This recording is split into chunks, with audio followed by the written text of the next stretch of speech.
Welcome to Incredible Lab channel. Today I am going to show you how to block spam text message in your Android phone. So at first open up your message app. Now from here tap on this profile icon and then go to messages settings. From here scroll down and then go to spam protection option.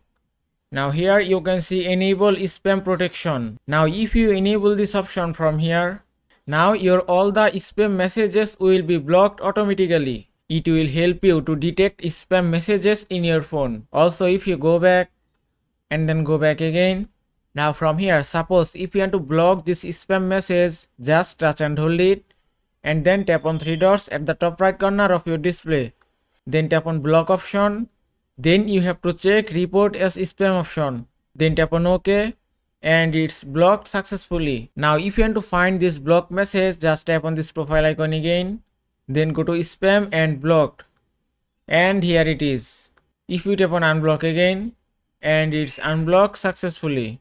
And that is how you can block spam messages in your Android phone. I hope this video was helpful. If it was, please give it a thumbs up and don't forget to subscribe.